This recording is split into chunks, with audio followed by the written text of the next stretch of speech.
In Jamaica, a lot of us youth are fatherless, irrespective of the reason. There's a lot of single moms in Jamaica raising their child. Many of us, and I say us because I was one, I did not meet my father until I was 26 years old.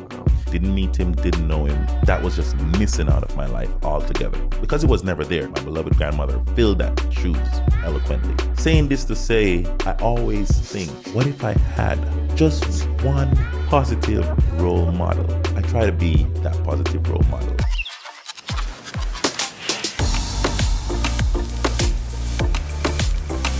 Hello, Throppers, and welcome back to another video podcast episode. If this is your first time visiting, my name is Winthrop Wellington, and I am the host of On Deck with Throp, where we have meaningful conversations with people from all over the world, all about Jamaica.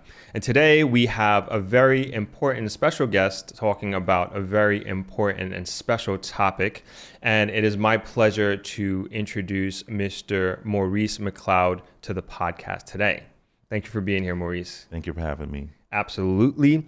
And you are, of course, a financial advisor for Sagicor Life Jamaica Limited. That's correct. And how long have you been with them?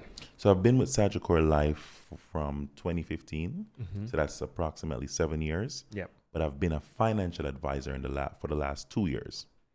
And what made you decide to go down this career path? Good question. Actually, I was working at customer service in Sagicor at the front desk head office. So I had a lot of persons would come in to me, from time to time. One day there was a little issue with a client and I acted promptly to resolve the issue. And before he left, he said to me, "What are you studying? What do you do? You deserve to be somewhere else." And I said, "Well, I like my job here."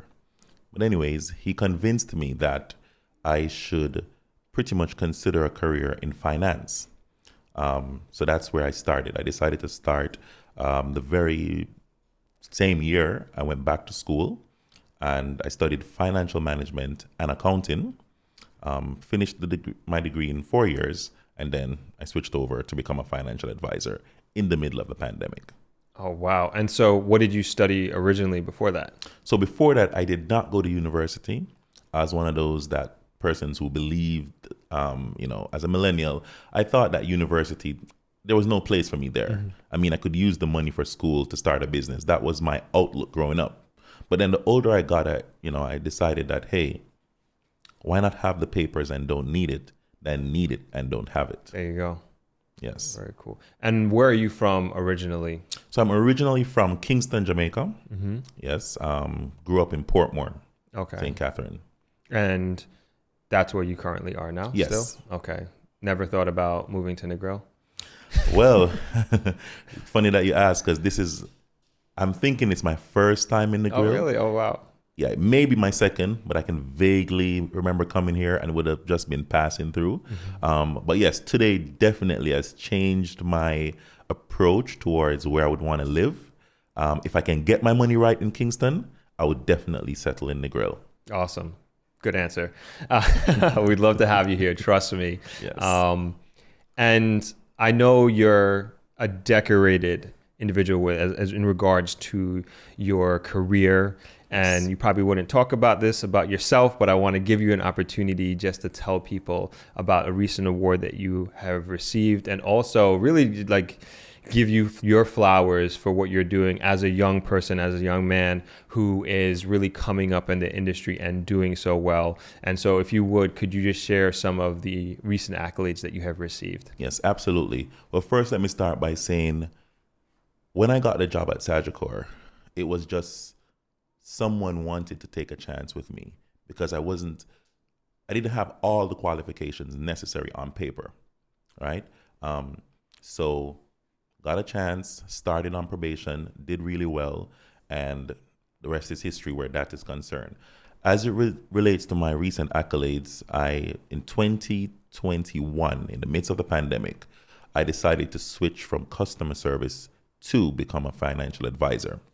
In doing so, in the very first year, I started April of 2021. So financial advisors are usually judged by the entire year, 12 months. So already 4 months behind. However, that did not deter me. I am very passionate about insurance. I believe in it. I see where it works for my family personally. So as a result, it was just blinkers on, staying focused. And in 2021, I ended at second place in my entire department, in my branch. That in 2022, I'm recently coming out of an award ceremony where I got quite a few awards. To name a few, in my company, we have a rookie award, a rookie of the year. It means that for the last 2 years, you're pretty much at the top of your game. You're number one for the last for everybody coming into the company for the last 2 years. All right, so I got agent of the year for my branch, rookie of the year for the entire company, $1 million round table, court of the table qualifier. It's a global way of ranking insurance advisors. And I mean, if I should tell you all of them, this podcast will go on for hours, but just to name a few. No, congratulations, man. Thank you, really, man. really. And where do you get this drive from to just essentially be the best, I would say? So it all started with my first job. So fresh out of high school, like I said, I didn't believe in university. So fresh out of high school, I went to work. It happens that I was working it was Bell South at the time. So here in Jamaica, they have these call centers that gives us, opportunities. Some people look at it as cheap labor. I say it's opportunity because if you know what you want, these jobs can set you apart. Why say that? In Jamaica, as opposed to in America, there's a different standard of customer service. So from a very tender age, I learned the American style customer service because I was talking to like maybe 80 people per day, and those 80 people were in America. So and then everything I do on the phone would be tied to my salary, right? So I didn't have a choice. I had to do well. I had to be at work on time, even as simple as greeting, how you greet the client or the customer, very verbatim. So it was a very strict type of job, and it taught me a number of things: punctuality. It taught me patience, multitasking, and all of that wonderful stuff. So I did that for 10 years, and then I started to work for Sagicor. So when I switched from that type of standard of customer service and started to work for a Jamaican company, it was easy for me to just be number one because I already had that prerequisite, so all of that spill off into my desire. So at a very tender age as well, I got a girl pregnant. And at that time I was like, hey, I got to shake things up. I can't continue doing anything I'm doing now. So my first daughter, Maurice McLeod, she is really the first reason why I started to develop this drive for success. And I started to push.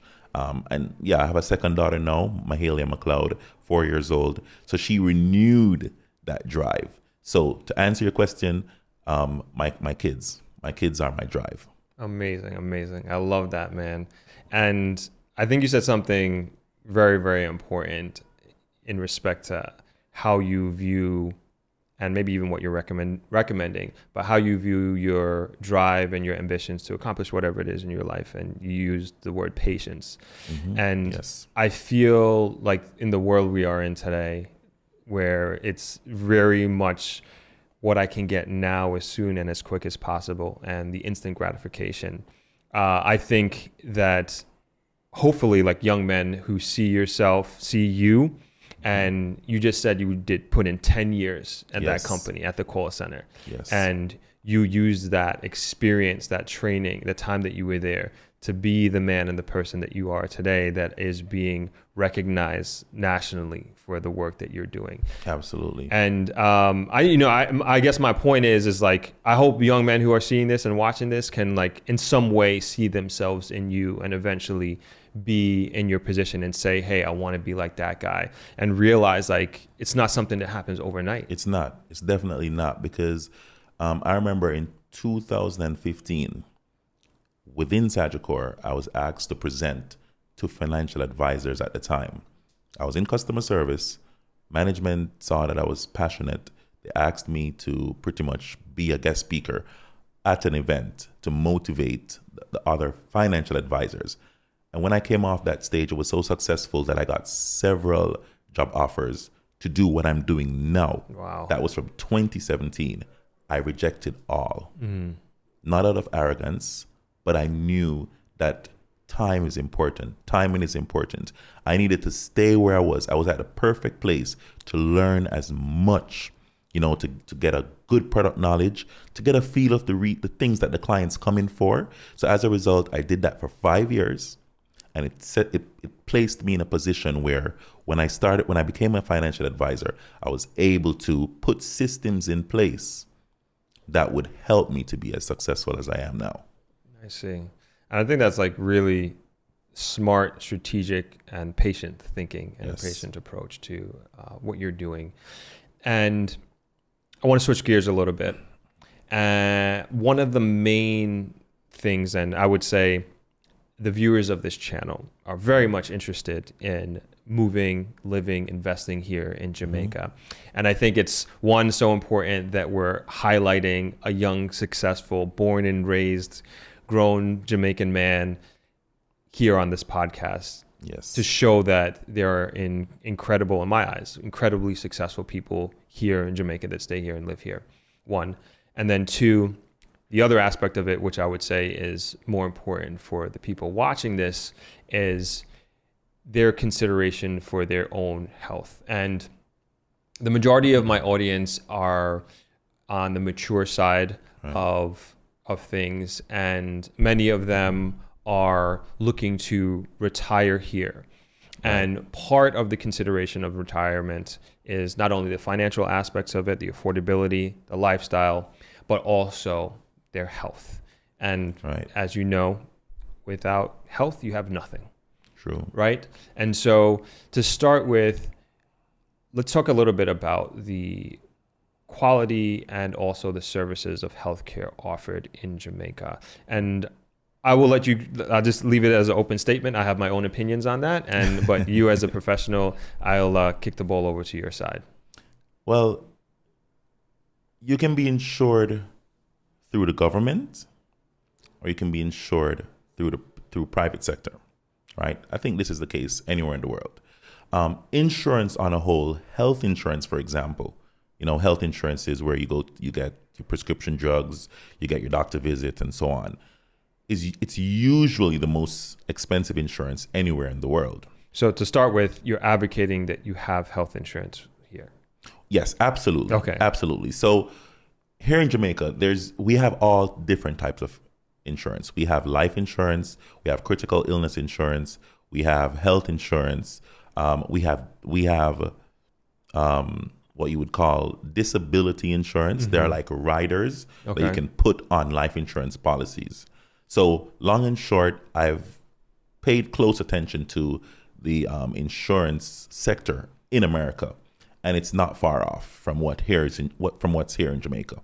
And before you dive into that, which I want to get into, and you brought up America, rightfully so. Can you get similar services, care, maybe even equal or better care here in Jamaica? All right. Where care is concerned, I would say for some things. Okay. For some things, to be quite frank, that's from a care standpoint, because we are considered a developing nation. As a result, there are certain resources that we're still developing, I would say. Okay. However, as it relates to service, yes, you can definitely get the same level of service, decent coverage, just like you would have in the States or in a first world country right here in Jamaica. And could you, so like I said, we have a more mature audience, right? And I'm somebody who's living in, say, California, 55 years of age, relatively healthy, and maybe I have diabetes. Okay. And I move here and I want to make sure that I can get my medication, I can get my doctor's visit, and that I'm going to be taken care of as if I was in the United States. What would that picture look like for me here? All right. So that picture would look a lot like same thing as back home in California for a person like that. So you'd find that you can still get health insurance even with certain illnesses, especially when they're controlled. So what insurance company does, we look at the risk that's involved. right? You are priced based on risk. Several things can happen, but there are always options, So again, to answer the question directly, with diabetes, yes, you can get insurance still. You can get the best of the best. You can get life insurance. You can get health insurance. You can get critical illness insurance. It's just that it's not as straightforward as if you were completely healthy. However, I must point out, majority of my clients are over the age of 45. So majority of my clients are over the age of 45. Many don't have a clean, health bill, but they're still able to be properly insured.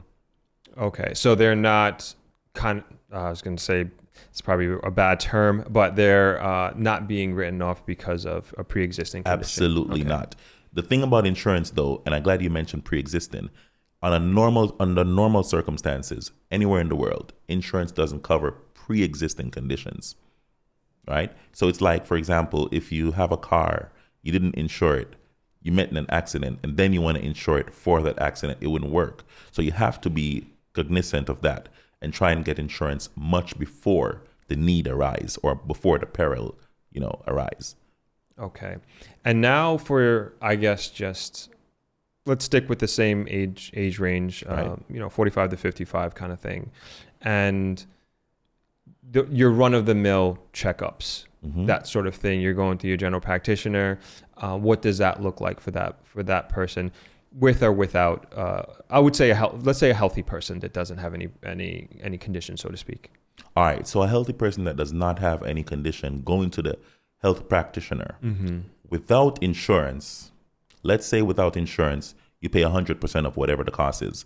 With health insurance, oftentimes you're looking at paying just 20%. Okay. So that's a good number. So 20%, it can be more or less, give or take, a number of factors, but under normal circumstances, you're paying 20%. You get an allotment of what you call, so you get a certain amount that you can use on a card, on a health card, right? And each time you visit a practitioner, that amount depletes.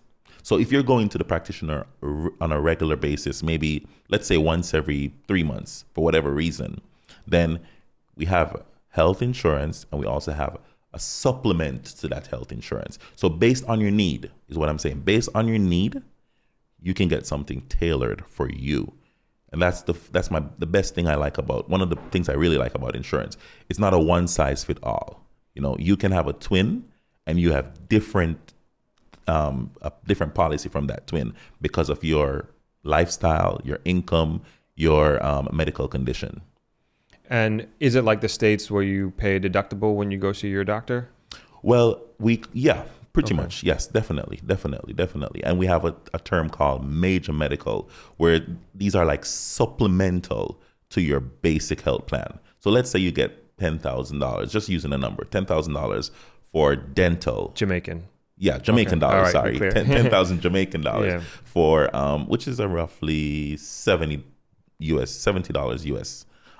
Let's say you get that amount, for example, for dental for the year and optical, but then you might exhaust it, and based on the circumstances, you could get supplements. So you could get an additional, it's like a reserve, is what I'll call it. I see. Like a reserve that you can tap into if you need it.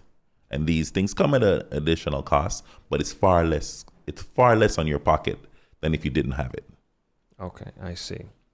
Now, staying within healthcare, we know that cancer is it's relatively high in Jamaica. Yes. And it's particularly prostate cancer. Right. In men, and we were having a discussion earlier about why it's so high, which we can get into maybe sometime during the conversation. Yes. But in respect to the coverage, the service for something as serious as cancer, I think that is something that I would say would be concerning for anybody that has cancer and maybe moving here to Jamaica, one, and then somebody who is living here and develops it or is diagnosed while they are here in Jamaica. Right. Could you go through, I guess let's start with there, like what that is like with insurance, and then I would like to go into the care that is offered in respect to that. All right, good question, by the way. because cancer is on the rise in the Caribbean on a whole. With regards to insurance for cancer, you really want to look more on critical illness insurance. Okay. As opposed to just health insurance. And can you explain the difference between those two? So health insurance gives you a card that you can take to the doctor, right? You swipe it whenever you're getting treatments or whatever. Critical illness insurance pays a lump sum of money, provided that you have it before you're diagnosed, at least 6 months. Some plans are 3 months, some plans are 6 months. All right. So let me make it clear. If you already have an illness, whatever it is, no insurance company will insure you for that particular illness. And can I ask, what would the options for a person that falls into that situation be? So what I normally do for my clients of that nature, if depending on their income, I usually advise them to, because we have life insurance that allows you to invest on them. So you can get you still can get a life insurance regardless of your health condition. So you're not being written off. It's just that, like I used the scenario earlier with the car, you can't have a crash car and then try to insure it. So that's all it is. With regards to the health insurance, life critical illness insurance, however, it provides you with a lump sum to be tax-free, by the way. The coverage is usually, whatever the payout is usually tax-free. And you can do whatever you want. So you insure yourself before, at least try and insure yourself when you're healthy for critical illness. Like I said, for diabetes, for other illnesses, it's not a big as an issue as it's with cancer. So I place a lot of emphasis on being critically insured with all my clients on a daily basis. Some persons don't think they're predisposed to it for whatever reason, but the truth be told, based on how we eat, 2 years ago, there was a report coming out of Jamaica Cancer Society speaking about the amount of persons that are diagnosed on an annual basis in Jamaica, which is over 7,000 people are diagnosed with cancer in Jamaica. Every year? Every year. Wow. Every year. And it's on the rise. It wasn't like that before 2020. I don't think, based on my research. I stand corrected though, but yeah. And they say or alluded to that is linked to the diet of... Right. So it's really based on how we eat, based on how the air as well. Yeah, and it's a number of things, because I personally have had a few persons in my family, passing away and being diagnosed even recently with cancer. Wow. So it's a big thing, especially for me. I see it all around me all the time, and it's very important to try and get insurance before you are diagnosed with anything like that in particular. Wow. So you kind of alluded to, I don't know if this is what you meant by that in terms of it being in your family. Right. Is it, and you don't have to get into it if you don't want to, but do you think that you had said predisposed or predetermined, like in terms of genetically predisposed to maybe getting cancer, which I've heard before.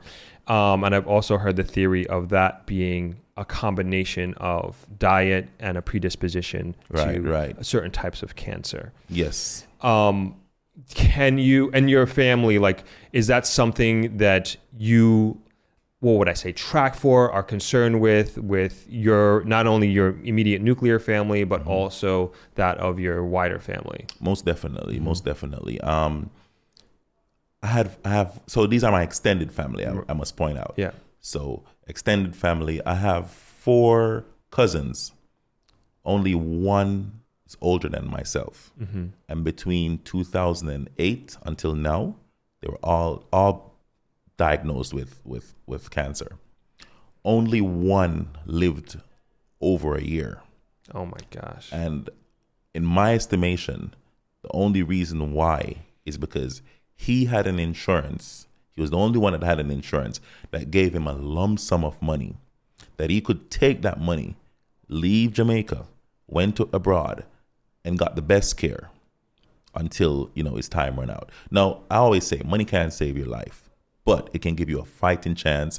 And oftentimes when persons are diagnosed with certain critical illnesses, it's not the illness alone, but the stress that comes with the financial burden, So insurance on a whole is also to replace income, to put yourself in a position where, God forbid, you become ill at some point, especially in the mature stage. You want to be able to not lean on your savings, your life savings. I've personally seen cases where persons are well off and don't think that they need insurance, and one critical illness comes along, wipe out the savings, the person still pass away, and then the family is left to fight for the house and all of that stuff. So insurance, the purpose of it is really to replace income. That's the main purpose. A lot of people think otherwise, but it's really to replace an income. If you can't work again because of an issue, you should be able to still live. And that's why one of the reasons why insurance is so important. Yeah, man. Sorry to hear about your cousins. Yeah, man. Thank you. Would you mind sharing what kind of cancer that they had? So I think it's lymphoma. Mm-hmm. Yeah, I think it's lymphoma. All of them. Yes. Wow. Yes. Wow. Second cousins, but yes. Right. Still. That's something. Yeah, I guess I'm just thinking, like, when you have something like that runs in your family, just want to be aware of it, and definitely, and prepare on just in case, right? Right. And the thing is, the average person don't like to talk about it. That's the reality. We don't like to talk about death. We don't like to talk about illnesses, and that's understandable. However, like I said, it's better you have something and never need to use it than really, really need it and don't have it.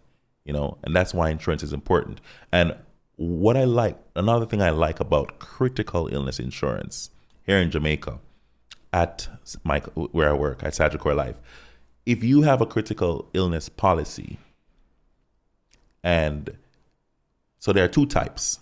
There are underwritten products and there are coupons. Coupons mean anybody can get it. The coupon products in particular, it doesn't pay much attention to your health, your current health state, as long as you don't have anything that it covers, which is cancer, heart attack, stroke, blindness, deafness, paralysis, loss of speech, major burns, and coma. Mm-hmm. So it covers 9 critical illnesses. The interesting thing about this policy, which I really like, if you have it for 20 years and none of these illnesses, fall on you, you have the option to then stop it and get back a percentage of what you've paid over that duration of time. So you don't lose.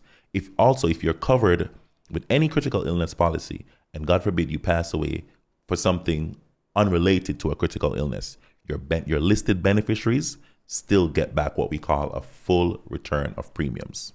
Gotcha. So it's like you're investing it's like an investment. You're investing in the event that you're diagnosed with something, God forbid. But if not, you're still not throwing away your money.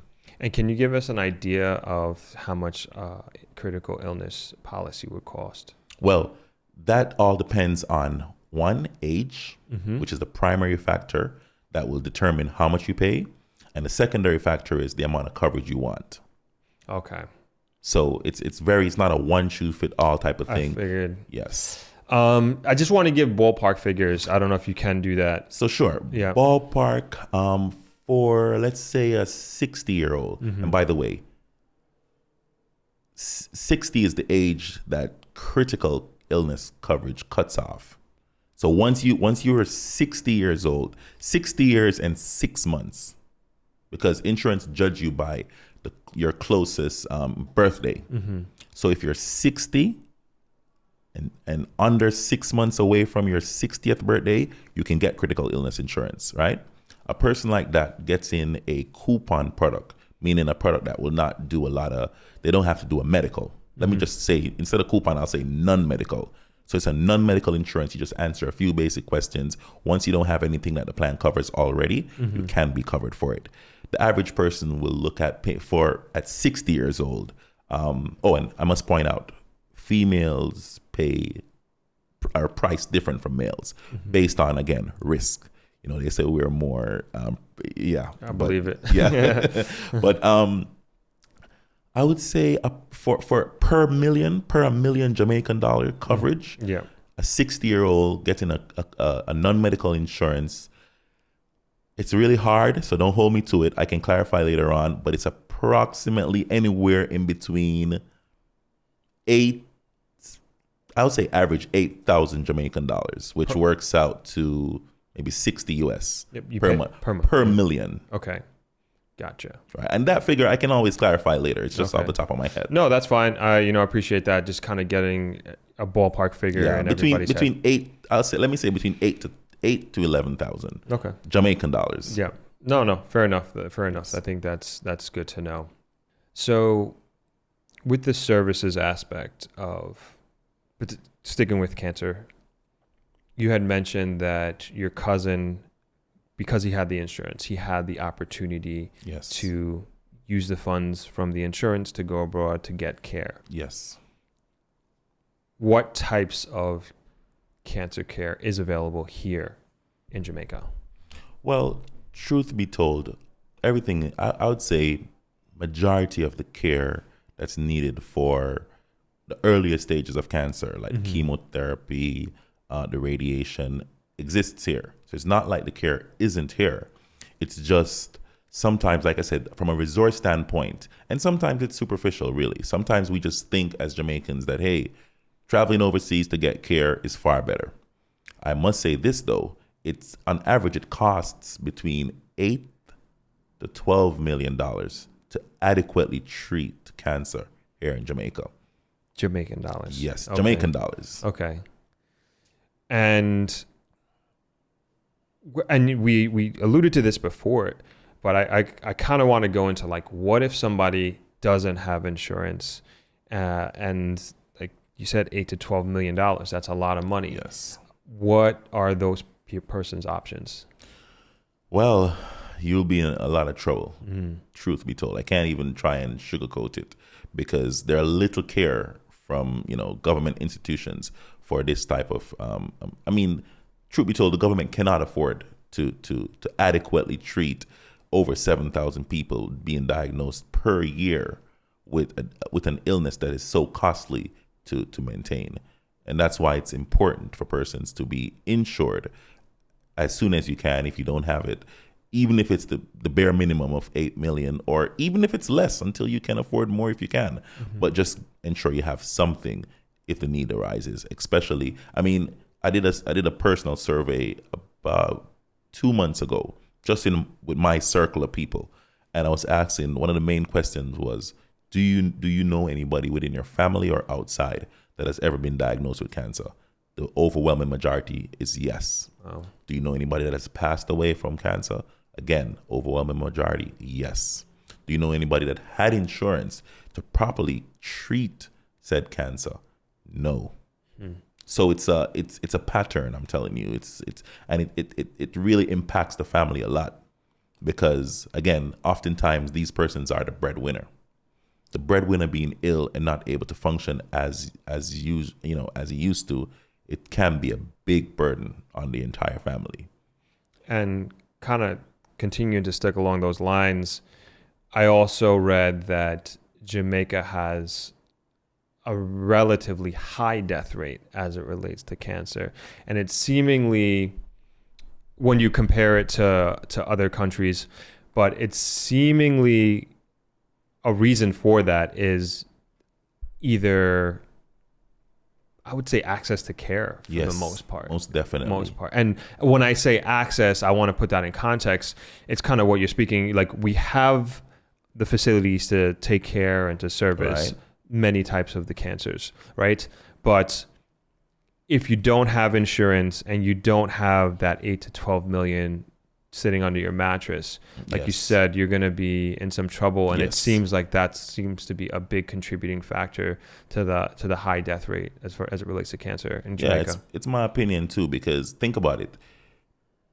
If you can't pay your rent, I'm sure that it's on your head. If you are a responsible adult, if you can't pay your mortgage for a few months, it will be on your head, and it causes stress, man.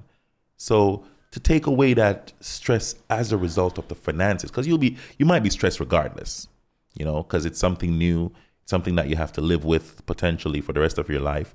But just that element of not having to worry about where am I going to get the money to get chemo, that's where insurance is so important. And I can't emphasize it anymore to get it before, as soon as, when you are healthy, get insurance at that time. Don't try to play catch up. Insurance companies are in business to make a profit, and risk is a big part of it, right? It's not profitable to pretty much give insurance to everybody anybody after they're already, going down that road. So that's why it's important. And then the government really don't have the resources, so that's why insurance is really, it's a key part of financial planning. A lot of person plan their finances, they're buying the house, they're putting up, investing and so on, which is good. But oftentimes the missing piece of that puzzle is care. Mm-hmm. What about care? This might be outside the scope of our discussion, outside the scope of our expertise, and probably outside the scope of maybe many people who are actually watching this. But what about the people, the average Jamaican really, who wouldn't be able to afford the insurance? And I'm saying this because relative to the time period we're in right now, the budget debate was last week, right. And minimum wage went up. Right. Like all these great things were being talked about in the budget. But you still have people saying that's not enough money. That's not enough for me to feed my family, and not enough for me to do this and to do that. And now we're sitting here and we're talking like it's important to get insurance. And as I'm kind of thinking out loud here, I would say, of course, a good thing is a good idea is to work for a company that gives you that benefit, right? And then you have that as an option. But what do you say to like the average Jamaican that can't do this and may not be in a position right now today? All right, that's a good question, a very good question. All right. How I look at it is this. Priorities are, people pay for whatever they think is important. That's a reality. A lot of persons might say, I can't afford it. But then you'll see that same person doing something that you're saying, hey. So even I have clients who are on minimum wage, and I have the conversation with them, and I'm very candid with it. I said, look, it's either you pay for insurance now in small increments, because we do what is called a fact finding. Mm-hmm. So we don't give you more than you can afford based on the numbers of what your income and your expenses. So it's a formula behind it. We don't just don't just get any type of insurance. You have to qualify based on your salary as well. All right. So average Jamaican, let's say earning minimum wage. I'm not sure what the new minimum wage is. I think it's coming from somewhere like, all right, let's just say for argument's sake, you're earning $10,000 per week, right? 40,000 Jamaican dollars per month. That sounds close to what the minimum wage was. A person like that, I used the patty theory. So I said, hey, can you afford to buy a patty per day? Just one patty, 300 Jamaican dollars. And if they say yes, I said, well, look, for less than a patty money, you can be insured. Mm. So like I said, it's tailored to you. You might not be able to get the full 8, 12 million, whatever, based on age. Because that's the key thing as well. Because if you're 22 years old, you can get that $10 million. If you're 30 years old, you can get a $10 million coverage at under $10,000 or thereabouts. And like I said, there are different types of insurance. What I'm talking about now is the premium stuff. The premium stuff, the insurance that covers you based on the critical illness that troubles Caribbean people in particular, But yeah, affordability, everybody can afford it. It's either you afford it now, and everybody that's working, there will be anomalies. There will be cases that, are outside of the scope. But the average, it's my belief, it's my opinion, based on how I interact with people and how I try to help people to set up their finances, that you can afford it. It's just that, do you think it's important? Do you think it's as important as your rent? Which in my opinion, it is. It is. It might not be equally as important because you have to live somewhere. But then again, I'm very practical. We all leave Earth at some point, especially if you have a child. You cannot afford to not have insurance. You understand? If you have a child, you cannot afford to not have insurance, because when you leave, then what happens? What's the next step for that child? So another thing about insurance is it helps to break a cycle.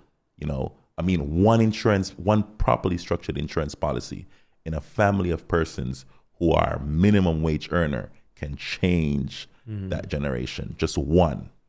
The breadwinner, the two main breadwinner in the family is properly insured. And when I say properly insured, again, there's a formula that we use to calculate this. If you are, for example, you're about 32, I'm assuming.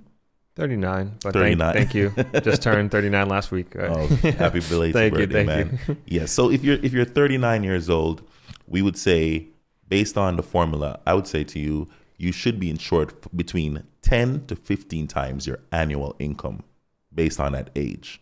So what we're trying to do is, if you have a child, or you have a spouse, or you have a mortgage to pay, or whatever it is, when you leave, if you leave prematurely, then your wife, your kids should get between 10 to 15 times your annual income in one lump sum. What that does, it's a system to clear certain debts. Final expenses cleared, mortgages paid off, and all of that. And then hopefully, if you got that between 10 to 15% of what you're really worth, there'll be money to send your kids to school. And it can be placed in a like type of trust, a trust type of account where it's protected from, certain financial elements that are out there.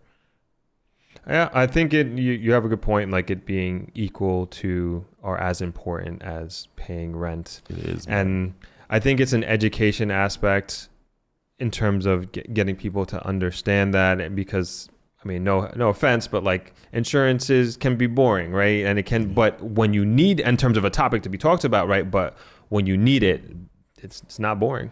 Exactly. It's literally like a life and death situation.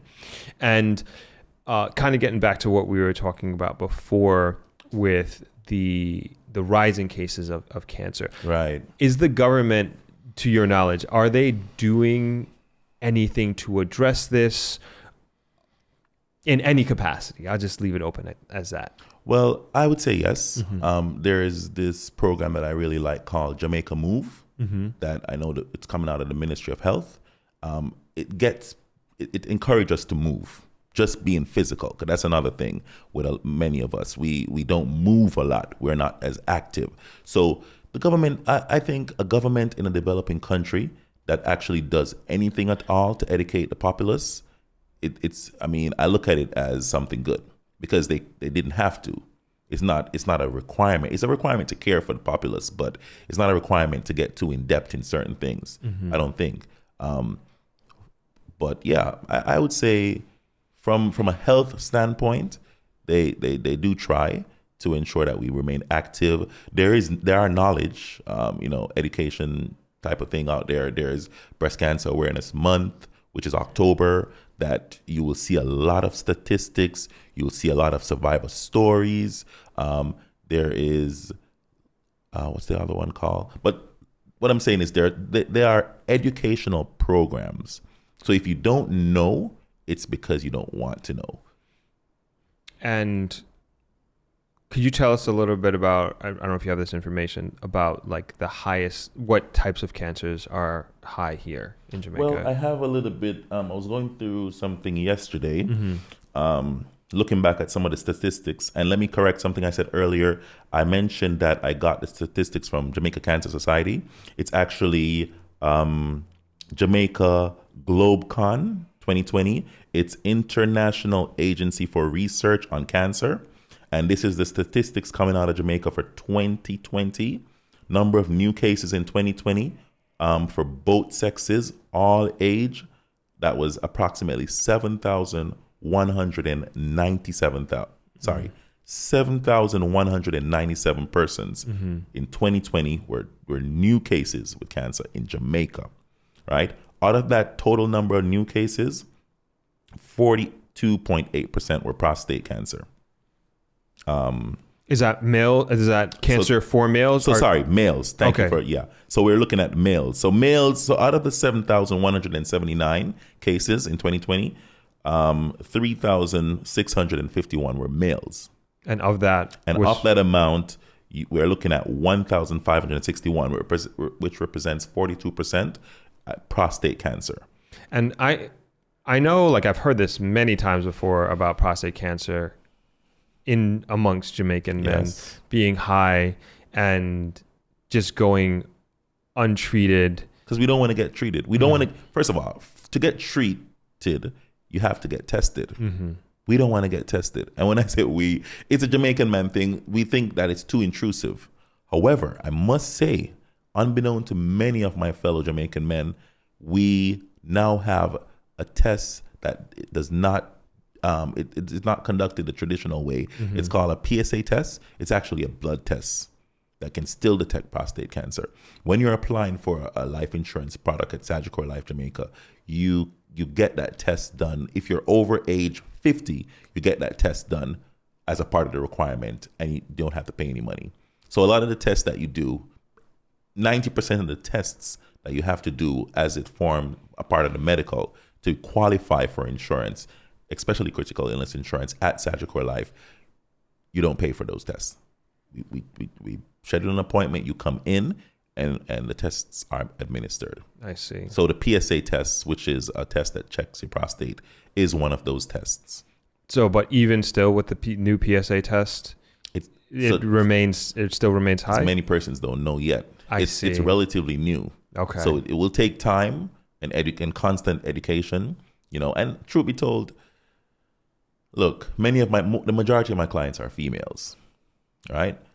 Females 45 and over. The few male clients I have, the females have to literally bring them in. Mm-hmm. They don't want to stop working. They don't want to go to the doctor. None of that. So they have to bring them in and say, hey, we're doing this. So it's just it's a cultural thing. I see. It's a cultural problem. I see. I think it is. We don't want to get tested. We don't want to know. We think we're healthy because we're going day on, and then one day, that's it. And in prostate cancer in particular, the key to beating prostate cancer is early detection. Early detection, being screened for it. And what age should men be screened for prostate cancer? So it is often said age 40. Okay. Yes, often said age 40. I say do it as early as you can. Okay, so next year for me. Next year for you, man. No, I'll start this year by your recommendation, right? Yeah, definitely. Okay. Are there any other statistics that you want us to be aware of? Absolutely. So again, prostate cancer is the number one cancer among Jamaican males. And for females, it's really breast cancer. And I recently found out this. Males can get breast cancer too. Mm-hmm. Didn't know that. And we need to get screened for cancer on a whole as when you start approaching age 40. That's good. For breast cancer, though, it's for the females now. For ladies, accounts for 3,546,000 females were diagnosed with cancer in 2020, right? And what percentage of the overall cancer diagnosis is that? Breast cancer for females? Breast cancer for females is 34%. Okay. So 34% of those cancers are breast cancer. They have lung cancer at 4.3%. You have cervix cancer at 10%.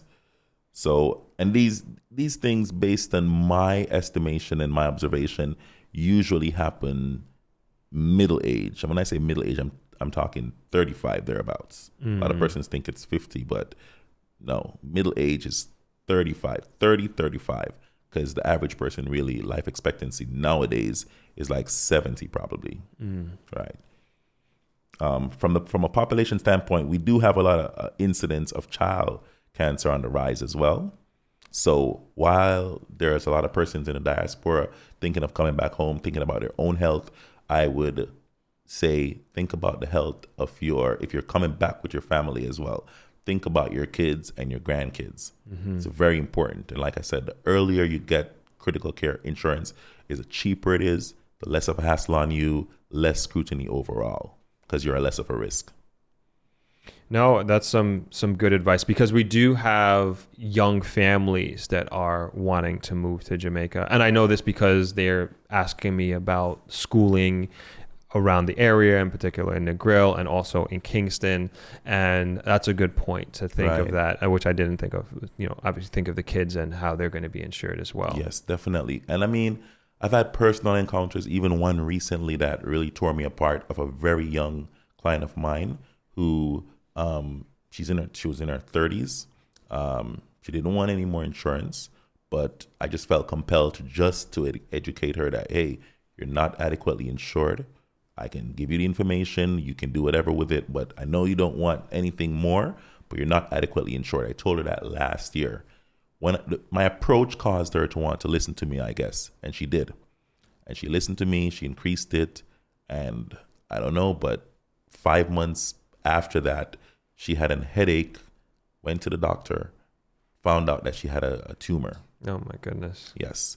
That was last year. And while I was in New York over the holidays, I found out that she passed away. So this is close to me because I go out there every day and I try to tell people, hey, I know you don't want to hear this. I know you might not think it's important. It's boring, in fact. But look, just get it, especially when you have kids. Don't make the mistake. I'm a numbers guy. If you get insurance before age 65, unless you are ill, and as a result of being ill, you are heavily rated, meaning you're paying a substandard rate, right? So you're paying far more than the person your age that is healthy. Outside of that anomaly, if you're healthy and you take out insurance before age 60, and you calculate how much you're covered for and how much you pay on a premium on a monthly basis, you would realize that if you pay a 60-year-old, if they pay that premium for 50 more years, they would still not reach the coverage that they're insured for. That was worth it. Yes, always. Always. If you look at the numbers, if you look at the numbers, especially for persons like your age, 39, if you get an insurance policy now, I say whole life because there are different types. If you get an insurance policy now, regardless of what type of policy it is, and you are healthy, meaning you're healthy relatively, little hypertension here or there, whatever. But if you're relatively healthy and you calculate how much you pay per month for the year and look at 100 years and calculate how much you're paying and how much you're covered for, I assure you, if you were to save that same premium for 100 years, you'll not reach it. So that's a big thing with insurance that many people don't look at. And then the only time you truly ever stand to lose your money is if you stop paying it and cause it to lapse, or if you close it. Because in both instances, all you're saying is that the company no longer has an obligation to pay you or your beneficiaries any coverage. I see. But once you keep it in force, you're literally buying dollars for cents when you buy life insurance, especially before age, I'll say 65. Okay. So we talked a lot about cancer, which I think was very, very important. And hopefully we did a decent enough job about awareness, not only of the disease and its impact from a number standpoint on Jamaicans and the lives of Jamaicans, but also the importance of preparing for not just cancer, but just unforeseen situations. Yes. to do with our health. We didn't even talk about tragedies, unexpected tragedies, accidents, or anything like that. But in any respect, I hope we did a good job of bringing that to the forefront. Yes. And you are somebody who's a financial advisor, an advisor that does a plethora of different things. And before we close out, I wanted to give you the opportunity to talk a little bit about the other aspects of your career and your job. Other aspects of my career and job. Mm-hmm. Okay. Well, put it this way. I I believe in doing far more than I'm paid to do in order to make myself a better person. So I constantly try to work harder on myself than I do on my job. Because if I'm constantly working on myself, then I'll always be marketable. Even if I'm not working for somebody, there'll always be something for me to do. So as a result, I try to dabble in a little bit here and there. But my real passion is charity. That's my real passion. That's what gives me goosebumps, literally. So I believe in education being the key, the key to break a generational cycle of poverty, the key to enlightening one's mind, and the key to solve a lot of problems that we are having here on this island. And as a result, I have a charity that I use to give back, like books and so on, school materials to the youth, because I really believe that at the end of the day, we were talking earlier, and I was saying, I don't think I want to ever migrate. Right. It's a constant battle with my partner and I. Always talking about, she always talk about she want to migrate, so on and so forth. And I always say to her, I live where people come for vacation. There you go. That's right. Why would I want to leave? I know it's bad, crime, so on and so forth. But the truth be told, if we can stay here and impact positively the daily happenings, then if it's even a simple gesture as to cross a lady, as cliche as it may sound, help a old lady cross the street type of thing, I believe that it builds on itself, and it helps us to be a closer community, and it put us back in a place where as Jamaicans, because we're generally a close community type of people. It's just in recent times a lot of things that has happened that cause a lot of breakdown in the society. But as with anything, problems, solutions. And a part of my solution, even with my clients, the majority of my clients loves me. And I say this without any chip on my shoulder or anything like that, without sounding too boastful. And why I say this is because I'm not just your insurance guy. I mean, clients call me if they're buying yesterday a client called me, I'm buying a fridge. What do you think about this, that, and that? Now, I'm not a fridge salesman, but that's the value of the relationship that majority of us as financial advisors at Sagicor Life Jamaica, that's the value of service that people see, with us. Because at the end of the day, if you have a guy that's in your corner, will be there hopefully all your days, it's a relationship building type of thing. I know I kind of strayed from your question. No. Yes. I love it. What's the name of your charity? So it's Maurice and Friends Back to School Book Drive. Awesome. So Maurice and Friends Back to School Book Drive. I get, and I only, because it's unregistered at the moment, I only solicit from friends, literally. So it's like a handful of us. I don't ask public for anything. I see. If you want to come on board, no problem. But it's just myself and a few friends I have. We come together every year, and we just do what we have to. And I think you said something really, really powerful that I don't want to brush over, even with the example that you said of helping an old lady across the street. Yes. And impact in that way. You had mentioned your partner wanting to move abroad, but why leave a place that people from the United States where you want to move to come to vacation? Yes. There's something to think about with that. And to me, with the a simple example of helping an old lady across the street, that is impact. Yes, it is. That is community. Your charity that you're doing and the kids' lives that you're impacting, that is community, that is impact. And now I think, what if Maurice isn't here? What if Maurice goes abroad? Yes. Who's going to fill that gap? Nobody. Who is going to be the example that a young boy, a young person looks up to? And you're walking around in a suit, your tie, professional.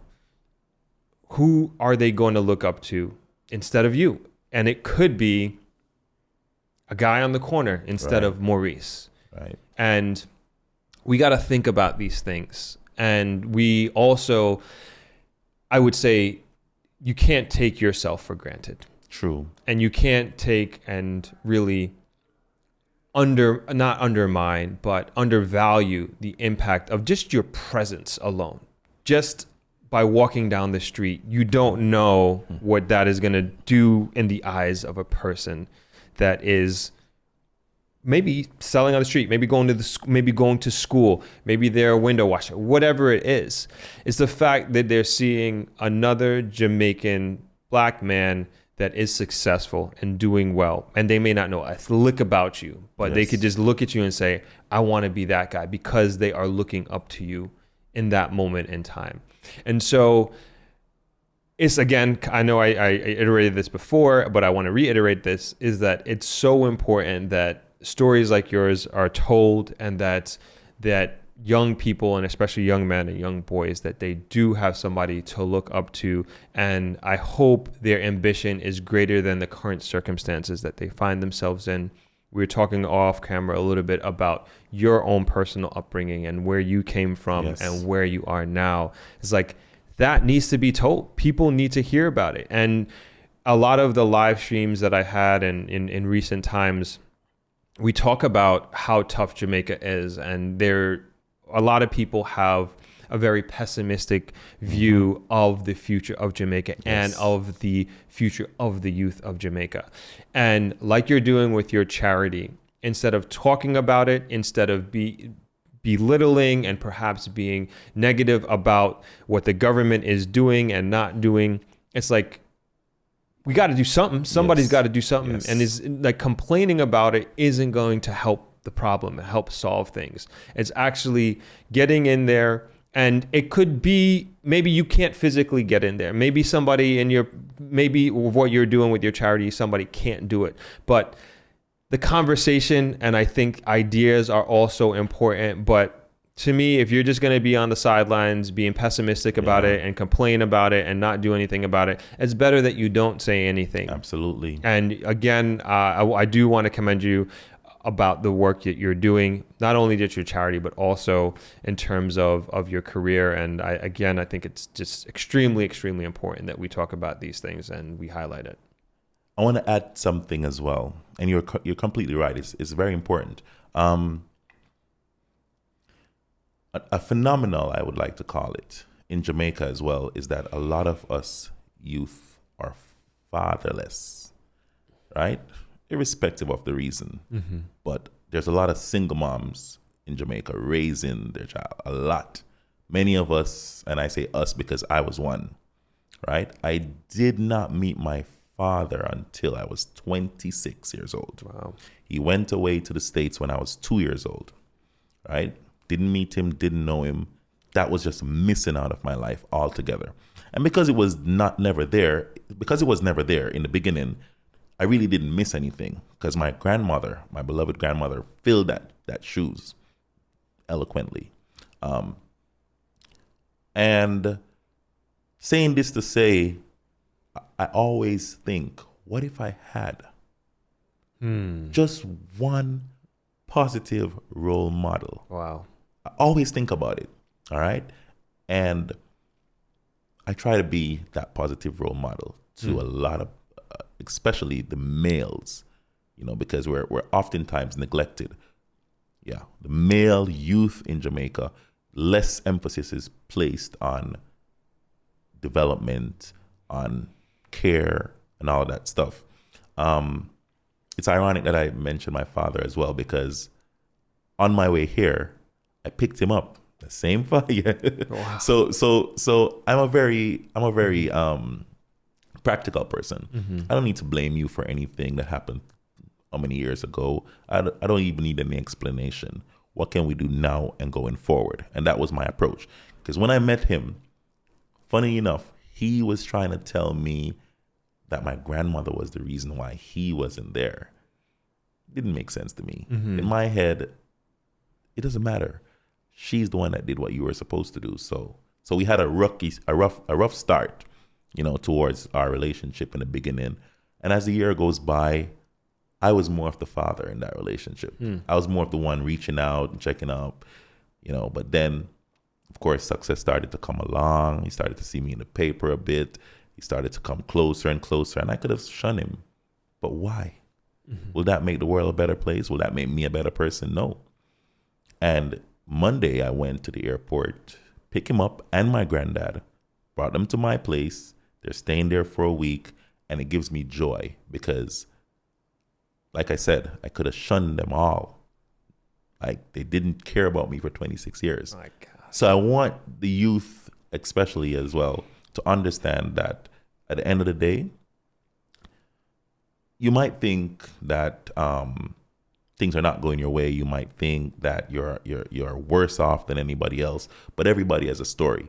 Everybody has struggle. You might not see it as struggle. It has nothing to do with money. It has nothing to do with wealth. We all go through struggles. Money doesn't solve every problem. Money doesn't solve anything, really. It just put you in a better position to be able to do certain things, you know?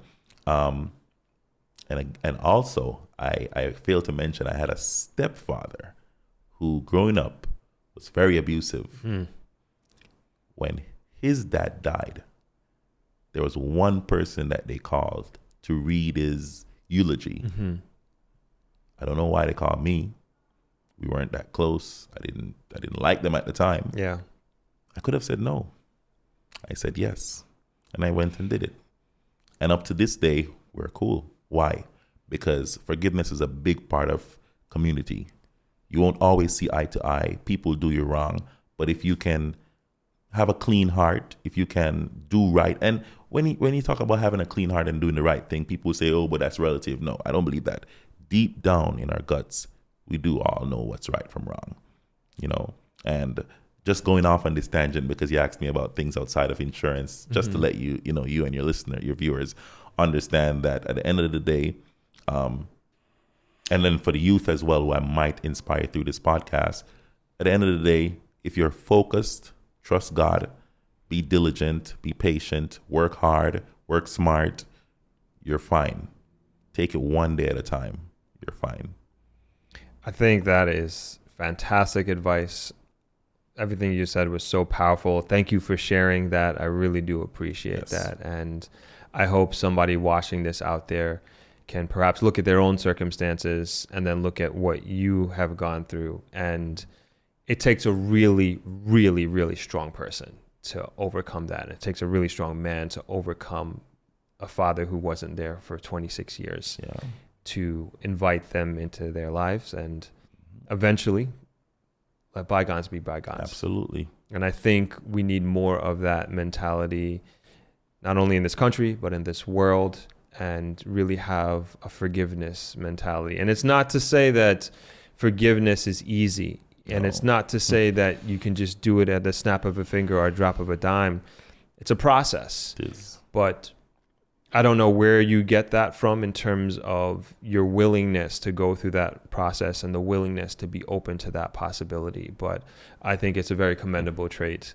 Yeah, I got it from my grandma, by the way. There you go. Yes, There you people, go. there's nothing you could do to her for you to be unforgivable. Wow. That's what I saw growing up. And because she raised me, I guess it just rubbed off on me a lot. Powerful stuff. Yes, Man. everything I do is to impress her, even though she's no longer here. Everything I do. So at the end of the day, it's all God and then her. I love it, man. I love it, man. With that, Maurice, I can't thank you enough for this sit down. This was incredible, more than I really could have asked for. I know a lot of people would be, I would assume, very interested in your services and what you have to offer. And perhaps maybe they just have some basic questions that they'd like to ask you. How can they get in touch with you? All right. So the best way to get in touch with me is on WhatsApp, 876-443-0513. It's 876-443-0513.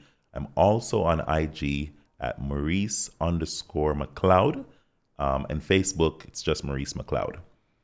My email address is Maurice, MAURICE _McLeod, MCLEOD at Sagicor, SAGICOR.com. Awesome, man. Thank you once again. Thank you for having me a lot. Absolutely. Absolutely. And maybe one day we'll do it again. Definitely. Okay. Awesome. Look forward to it.